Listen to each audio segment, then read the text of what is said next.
ये छापे जेकेएनओपी के सदस्यों और उनके सहयोगियों के ठिकानों पर किए गए हैं और इसका मकसद आतंकी समर्थन नेटवर्क को ध्वस्त करना था। छापों के दौरान सक्रिय जेकेएनओपी के रिश्तेदारों और सहयोगियों पर राष्ट्र विरोधी गतिविधियों में इनकी कथित संलिप्तता के लिए मामला दर्ज किया गया है, जिसमें रसद सहायता प्रदान करना, दुष्प्रचार करना और भर्ती में सहायता करना शामिल है। छापे के दौरान टीम ने कई डिजिटल उपकरण और आपत्तिजनक सामग्री भी जब्त की है। और आपको याद दिलाते चलें कि कल भी इसी तरह की छापेमारी की गई थी और कई जगहों पर एक तरह की छापेमारी की गई थी और आज फिर सीआईके की टीम ने लगातार दूसरे दिन श्रीनगर समेत 6 जिलों में यह छापेमारी कार्रवाई की है। आतंकवाद के खिलाफ जीरो टॉलरेंस पर अमल करते हुए यह बड़ी कार्रवाई की गई है और जो संदिग्ध लोग हैं उन पर इस तरह की कार्रवाई की जा रही है। दरअसल आतंकियों की जो मदद करते हैं, ओजीडब्ल्यू ओवरग्राउंड वर्कर्स या फिर इनके जो सहयोगी हैं, उनके खिलाफ अब जम्मू कश्मीर में दायरा तंग किया जा रहा है। और कल भी इसी तरह की कार्रवाई की गई थी। आज फिर श्रीनगर समेत 6 जिलों में सीआईके ने छापेमारी की है, बड़े पैमाने पर कार्रवाई की गई है और ये छापे जेकेएनओपी के सदस्यों और उनके सहयोगियों के ठिकानों पर किए गए हैं। तस्वीरों में आप देख सकते हैं कई ठिकानों पर एक साथ ये ताबड़तोड़ कार्रवाई की गई है।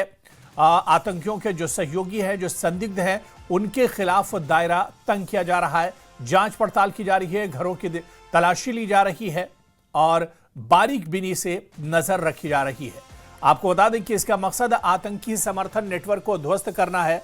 छापों के दौरान सक्रिय जेकेएनओपी के रिश्तेदारों और सहयोगियों पर राष्ट्र विरोधी गतिविधियों में इनके शामिल होने के मामले दर्ज किए गए हैं, जिसमें रसद सहायता प्रदान करना, दुष्प्रचार करना और भर्ती में मदद करना भी शामिल है। छापे के दौरान टीम ने कई डिजिटल उपकरण और आपत्तिजनक सामग्री भी जब्त की है।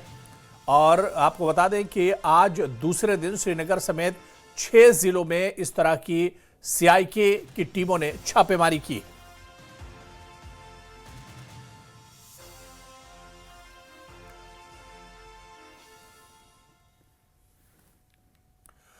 श्रीनगर पुलिस ने पाकिस्तान से सक्रिय जेकेएनओपी के सदस्यों और उनके सहयोगियों के खिलाफ कार्रवाई की है। इसमें श्रीनगर और आसपास के इलाकों में कई स्थानों पर छापे मारे गए हैं और जेकेएनओपी से जुड़े कार्यकर्ताओं को हिरासत में लिया गया है। छापेमारी के दौरान राष्ट्र विरोधी और विध्वंसक प्रचार को बढ़ावा देने वाले आपत्तिजनक दस्तावेजात और संचार सामग्री भी जब्त की गई है। पुलिस और सुरक्षा बलों ने जिन लोगों के घरों की तलाशी ली है, इसमें मुश्ताक अहमद जरगर निवासी नौहट्टा, खुर्शीद अहमद खान निवासी गांदरपुरा, नूर बाग, बिलाल अहमद बेग निवासी हुडा कॉलोनी आलूची बाग, हसन खान निवासी गांदरपुरा ईदगाह, यावर हयात खान निवासी गांदरपुरा ईदगाह और इसके अलावा अब खालिक भट्ट निवासी गोटीपुरा, मुश्ताक अहमद लोन निवासी आजाद बस्ती नातीपुरा, मोहम्मद अशरफ भट्ट निवासी बागे बहताब, मोहम्मद मुजफ्फर बाबा निवासी आजाद बस्ती नातीपुरा, मुनीरुल जमान निवासी ओल्ड बरजुला, शब्बीर अहमद खान निवासी कुरसू पादशाही बाग, मोहम्मद आसिफ खान निवासी कुरसू पादशाही बाग शामिल है।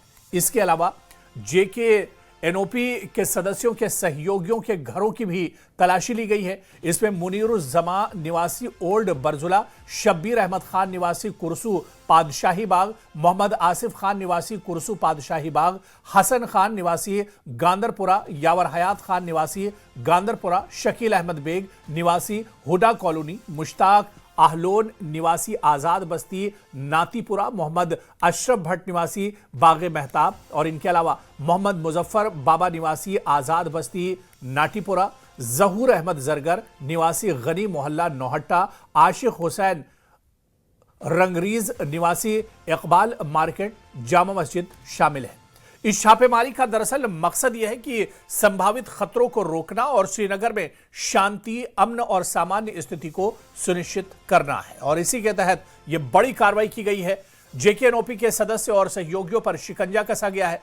जिन लोगों के खिलाफ ये कार्रवाई की गई है, टीवी स्क्रीन पर भी वो तमाम नाम हम आपको दिखा रहे हैं जिनके खिलाफ बड़े पैमाने पर यह कार्रवाई की गई है और ताबड़तोड़। आपको याद होगा कि कल भी कई जगहों पर एक साथ सीआईके ने छापेमारी की थी और आज फिर लगातार दूसरे दिन श्रीनगर के अलावा 6 जिलों में ये कार्रवाई की गई है। सुबह सुबह ताबड़तोड़ ये कार्रवाई की गई है और इन लोगों के जो घर हैं, जो संदिग्ध है, उनके घरों की लगातार तलाशी ली जा रही है। तो श्रीनगर समेत 6 जिलों में बड़े पैमाने पर ये छापेमारी की गई है। जेके एनओपी सदस्य और सहयोगियों के यहां बड़े पैमाने पर छापेमारी हुई है। आतंकवाद से जुड़े मामलों में ये छापेमारी की गई है। पुलिस की सीआईके विंग ने बड़े पैमाने पर छापेमारी की है और आपको बताते चले कि कई बड़े नाम ऐसे हैं जिनके घरों की भी तलाशी ली गई है और आपको बताते चलें कि ये संदिग्ध हैं जिनके ऊपर जो शक के दायरे में है और इनमें से बहुत ऐसे हैं जिनके ताल्लुकात आतंकियों से रहे हैं। इनके घरों की भी तलाशी ली गई है। तो बड़े पैमाने पर यह कार्रवाई हुई है और लगातार आपको बताते चलें कि आज दूसरा दिन है जब पुलिस की सीआईके टीम ने कई जगहों पर एक साथ छापेमारी की है। आतंकवाद से जुड़े मामलों में छापेमारी की गई है। जम्मू कश्मीर से आतंकवाद का खात्मा करने के लिए, सफाया करने के लिए बड़ी कार्रवाई लगातार की जा रही है। कल भी कई जगहों पर यह छापेमारी की गई थी और आज फिर सुबह सवेरे ताबड़तोड़ यह कार्रवाई की गई है।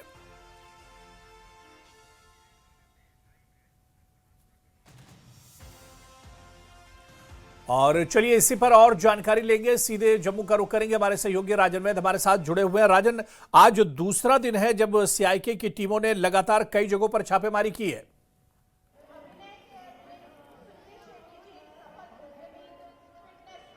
हाँ, बिल्कुल आपने सही कहा। देखिए, जम्मू कश्मीर में एक इकोसिस्टम काम करता है जो आतंकवादियों को सपोर्ट करता है, चाहे उनको लॉजिस्टिक पहुंचाने की बात हो, चाहे वो डिजिटल जो कई चीजें रिकॉर्डिंग करके कुछ वीडियोस जो है वो आतंकवादियों को भेजे जाते हैं, चाहे वो रेकी की जाती है। ये वो लोग हैं जो OGWs का काम करते हैं और मदद पहुंचाते हैं। यहाँ पे जो आतंकवादी इकोसिस्टम है उसको सपोर्ट करते हैं, उसका लाइफ सिस्टम हम आप समझ सकते हैं। और ये जो रेड्स है वो लगातार कल भी रेड्स हुई है और आज सुबह से कई जगह पे रेड्स जो है वो हो रही हैं। और चाहे वो कश्मीर के कई जिले हैं और उसके साथ साथ जम्मू के भी जो डोडा किश्तवाड़ के इलाके हैं वहां पे भी जो है कई जगहों पे जो है वो रेड्स किए गए हैं, क्योंकि यहाँ पे जो आतंकवाद पिछले 3 दशक से ज्यादा समय हो चुका है, हालांकि वो कम हुआ है लेकिन खत्म नहीं हुआ है। अब कोशिश ये है हुकूमत की और सिक्योरिटी एजेंसीज की, इस आतंकवाद के इकोसिस्टम को ध्वस्त कर दिया जाए ताकि जो यहां से सपोर्ट पाकिस्तान को, ISI को, उनके आतंकवादियों को मिलता है वो मिलना बंद हो जाए। तो यहाँ पे जो आतंकवादी यदि आएंगे उनको कोई गाइड नहीं मिलेगा, उनको कोई रूट नहीं मिलेगा, उनको खाना नहीं मिलेगा, लॉजिस्टिक सपोर्ट नहीं मिलेगी, तो एक सिक्योरिटी फोर्सेस के लिए भी आसान हो जाएगा कि उनका खात्मा जल्द से जल्द किया जाए। क्योंकि कोशिश ये है कि जम्मू कश्मीर को आतंकवाद मुक्त बनाना है और यहाँ पे बिल्कुल जो आतंकवाद को चाहे वो सपोर्ट करने वाले हैं, चाहे वो गवर्नमेंट सेक्टर में कुछ एम्प्लॉयज बैठे हुए हैं, चाहे वो व्हाइट कॉलर जॉब करते हैं, चाहे वो किसी भी शोबे में हैं, लेकिन यदि वो आतंकवादियों को सपोर्ट करते हैं, समर्थन करते हैं, उनके सिंपैथाइजर्स हैं, तो उनके खिलाफ कार्रवाई जो है अब तेज हो चुकी है। आप इसका यहीं से जो है अंदेशा लगा सकते हैं कि 100 से ज्यादा जगहों पे 2 दिन में जो है ये रेड्स हुई है और उससे आप समझ सकते हैं कि किस लेवल पे जो है ये रेड्स हो रही है और किस शिद्दत के साथ जो है गवर्नमेंट चाहती है अब आतंकवाद को मुक्त किया जाए ताकि जो विकास की नई दिशा देने की बात होती है जम्मू कश्मीर में वो मुकम्मल जमीनी सतह पे लागू हो सके। जी बिल्कुल राजन, यानी आतंकवाद के खिलाफ जीरो टॉलरेंस और आतंकवाद का पूरी तरह से सफाया करने के लिए इस तरह की लगातार कार्रवाइयां की जा रही हैं। बहुत बहुत शुक्रिया राजन हमारे साथ जुड़ने के लिए और इस खबर पर डिटेल में जानकारी देने के लिए। तो आज दूसरा दिन है और लगातार दूसरे दिन बड़े पैमाने पर सीआईए की तरफ से कार्रवाई की जा रही है।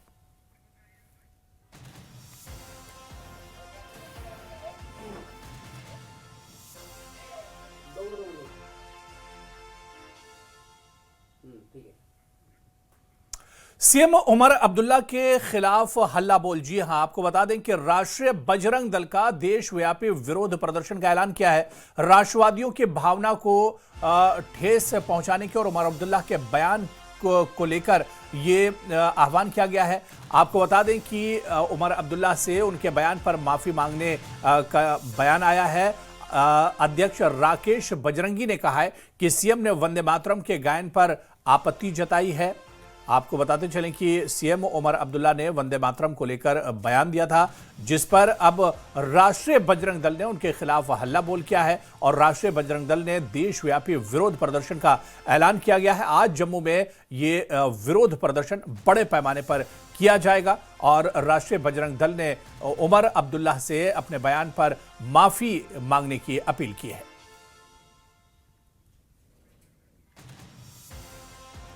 जय श्री राम। मेरा नाम राकेश बजरंगी है। मैं राष्ट्रीय बजरंग दल का प्रदेश का अध्यक्ष हूं। जैसे कि आप सभी को ज्ञात है, पूरे देश के अंदर हमारे राष्ट्रीय गीत वंदे मातरम की 150वीं वर्षगांठ जो है वो पूरे देश के अंदर मनाई जा रही है। इसी के तहत जम्मू कश्मीर के सांस्कृतिक विभाग के द्वारा एक आदेश दिया गया कि जम्मू कश्मीर के सभी स्कूलों के अंदर वंदे मातरम की 150वीं वर्षगांठ जो है वो मनाई जाएगी।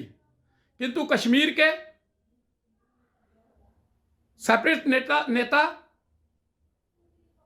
मीरवाइज उमर फारूक, एमएमयू के अधिकारी सभी ने इसका विरोध शुरू कर दिया और अब जम्मू कश्मीर के मुख्यमंत्री उमर अब्दुल्ला साहब भी जो हैं वो इसका विरोध कर रहे हैं।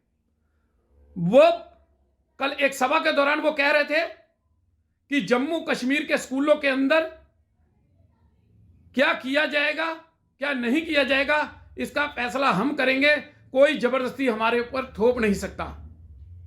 उनकी इस स्टेटमेंट से यह क्लियर हो गया है कि वह सेपरेट नेता अलगाववादी नेताओं के साथ खड़े हैं। कहीं ना कहीं उन्होंने अलगाववादियों को के आगे घुटने टेक दिए हैं और वह अलगाववाद को जम्मू कश्मीर में फिर जिंदा करने की राह पर वो निकल पड़े हैं। राष्ट्रगीत वंदे मातरम के 150 साल पूरे हो चुके हैं। 7 नवंबर को देश भर में शहर शहर कार्यक्रम हुए, लेकिन सियासत ने भी अपनी चाल बदल दी है। वंदे मातरम पर सियासत ने आसमान पकड़ लिया। दरअसल जम्मू कश्मीर के स्कूलों में वंदे मातरम के गायन का आदेश जारी हुआ था, जिस पर मुस्लिम संगठन तो विरोध कर ही रहे, लेकिन मुख्यमंत्री उमर अब्दुल्ला ने भी ऐसा बयान दे दिया कि सियासी घमासान छिड़ गया। आखिर ये पूरा मामला क्या है, आइए देखते हैं।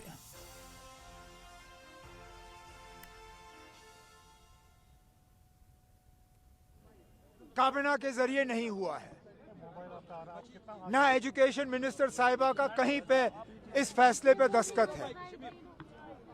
हमारे काम में दखल नहीं दिया जाना चाहिए। ये हम फैसला करेंगे कि स्कूल में क्या होना चाहिए या नहीं होना चाहिए। बाहर कहीं से इन मामलों में डिक्टेशन नहीं आना चाहिए।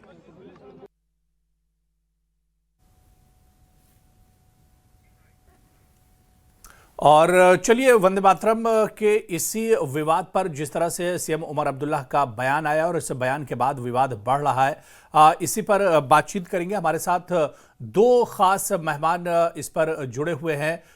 जिस तरह से मैं देख पा रहा हूं, BJP MLA Jammu Kashmir RS Pathania ji हमारे साथ चर्चा करने के लिए जुड़े हुए हैं और नेशनल कॉन्फ्रेंस के दूसरे खास मेहमान भी मेरे साथ चर्चा में जुड़े हुए हैं। मैं दोनों का बहुत स्वागत है, बहुत इस्तकबाल है।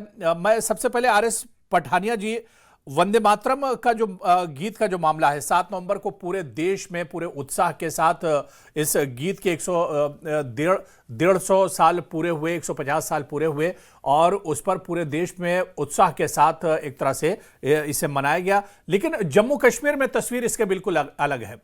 जम्मू कश्मीर में सीएम उमर अब्दुल्ला ही इसकी एक तरह से मुखालिफत करते हुए नजर आए। जी, आपका बहुत बहुत शुक्रिया, धन्यवाद। आपने इस एक बिल्कुल ज्वलंत, करंट और एक वोलेटाइल विषय पे आपने मुझे मौका दिया अपनी बात रखने का। मैंने पहले भी कहा है कि भारत में अभिव्यक्ति की आजादी और धर्म की आजादी, ये अपने आप में भारत में एक मौलिक अधिकार है और धर्म की, धार्मिक पद्धतियों की, धार्मिक प्रणालियों की आजादी भी इसके साथ है।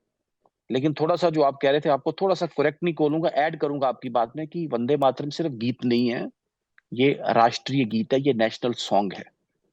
1950 में भारत की संविधान सभा, कॉन्स्टिट्यूएंट असेंबली में मौलाना अबुल कलाम आजाद ने इसको मूव किया और आखिरकार इसे नेशनल सॉन्ग अडॉप्ट किया गया। ये वो सॉन्ग है जो अब्दुल गफार खान, जिन्हें फ्रंटियर गांधी के नाम से भी जाता था, कई बार कांग्रेस के अधिवेशन में उन्होंने इस इस सॉन्ग को, इस गीत को, इस नेशनल सॉन्ग को कई बार उन्होंने उस पे सबके सामने एक प्रज्वलित भी किया और डिस्प्ले भी किया। ये वो सॉन्ग है जो अशफाकुल्ला खान, जो इस गीत को वंदे मातरम बोलते बोलते फांसी के अपने फंदे को चूम के उस पे फांसी पे लग गए थे। तो मेरा विनम्र निवेदन है माननीय उमर साहब से, और ये जो अपने आप को, जो धर्म की पद्धति और प्रणालियां एक पार्ट, राष्ट्र के गीत को गाना दूसरा पार्ट, मैंने ये जम्मू कश्मीर का कैरेक्टर, जम्मू कश्मीर का इतिहास, जम्मू कश्मीर की परंपरा, ये ये जम्मू कश्मीर का ब्रांड नहीं है कि आप एक दकियानूसी बातों के साथ मैं बोलूं, आप अपने आप में एक नए, ये 150 वर्ष के बाद ये कैसे ये गीत, मुझे बताइए। आज 1950 में अगर ये 150 साल पहले इसे लिखा गया, 1950 में अगर राष्ट्रीय गीत अगर अडॉप्ट किया गया, तो आज कौन सी बात होगी इसको कि ये तौहीद के विरुद्ध है, ये इस्लाम के विरुद्ध है, या इस्लाम की पद्धतियों प्रणालियों के विरुद्ध है। मैं उमर साहब को और बाकी पॉलिटिकल पार्टीज को आह्वान करना चाहूंगा कि आप come out of this straight jacket politics, come out of your closet. आप ये अपने आप में, जिन्होंने कश्मीर को अपने आप में एक कॉल्ड्रन बना के रख दिया। देखें, कश्मीर अपने आप में डाइवर्सिटी का, प्लूरलिज्म का प्रतीक है। आप डाइवर्सिटी और प्लूरलिज्म को रोकने की अगर बात करेंगे, ये कश्मीर का ब्रांड नहीं है और ये कश्मीर में चलेगा नहीं, और ना ही कश्मीर में चला है। कश्मीर ने पूरी दुनिया को शोकेस किया। बिल्कुल आरएस पठानिया जी, देखिए मेरे साथ, बिल्कुल आरएस पठानिया मेरे साथ नेशनल कॉन्फ्रेंस के स्पोक्स पर्सन आकाश वर्मा जी भी जुड़े हुए हैं। आकाश वर्मा जी, आपका भी बहुत स्वागत है। आकाश वर्मा जी, जिस तरह से आरएस पठानिया जी को आपने सुना, उन्होंने कहा कि उमर अब्दुल्ला दरअसल जो हमारा राष्ट्रीय गीत है वंदे मातरम, उस पर सियासत कर रहे हैं, क्योंकि इस वक्त चुनाव का वक्त है और वो कहीं ना कहीं राष्ट्रीय गीत पर सियासत करके इसका फायदा उठाना चाह रहे हैं उमर अब्दुल्ला। सबसे पहले तो शुक्रिया, मेरे को पैनलिस्ट को भी नमस्कार और आपके व्यूअर्स को भी। देखिए, मैं आपको बताऊं कि उमर अब्दुल्ला साहब की तरफ से कोई बयान नहीं आया, बल्कि ये एक रिपोर्टर का पूछा हुआ सवाल था, जी। जिसके जवाब में इन्होंने ये बात कही। सबसे पहले तो मैं आज बताऊं आपको कि आज बहुत ही दुर्भाग्य की बात है कि आज जम्मू कश्मीर में पिछले 10 साल के बाद एक इलेक्टेड गवर्नमेंट बनी, और आज भी कहीं ना कहीं उस इलेक्टेड गवर्नमेंट को नजरअंदाज करने का काम किया जा रहा है। आपने वंदे मातरम की बात की। हमें वंदे मातरम जो हमारा नेशनल सॉन्ग है या हमारा जो नेशनल एंथम जो भी है, हमें इन चीजों से कोई दिक्कत नहीं। जम्मू कश्मीर का एक इतिहास रहा है कि जब फिरका परस्ती का तूफान यहाँ पर चल रहा टोन और टेनर से दिक्कत है। आप कह रहे हैं जो भी है, ऐसा मत बोलिए प्लीज। सॉरी, जो भी है, आप राष्ट्रीय गीत जो भी है, राष्ट्रीय गान जो भी, ऐसा मत कहें प्लीज। आप भारत के नागरिक हैं। लेट मी फिनिश पठानिया साहब, लेट मी फिनिश प्लीज। शायद मेरे भाई हैं छोटे, लेकिन आपको, प्लीज मेडियर लैंग्वेज। मैं आपको वही कह रहा हूँ कि चाहे वो बात नेशनल एंथम की हो, नेशनल सॉन्ग की हो या नेशनल एम्बलम की हो, जो भी चीज हमारी जो नेशनल जो इंटरेस्ट और नेशनल इश्यूज से जुड़ी हुई है, उसका पूरा हम सम्मान करते हैं और नेशनल कॉन्फ्रेंस का इतिहास रहा है।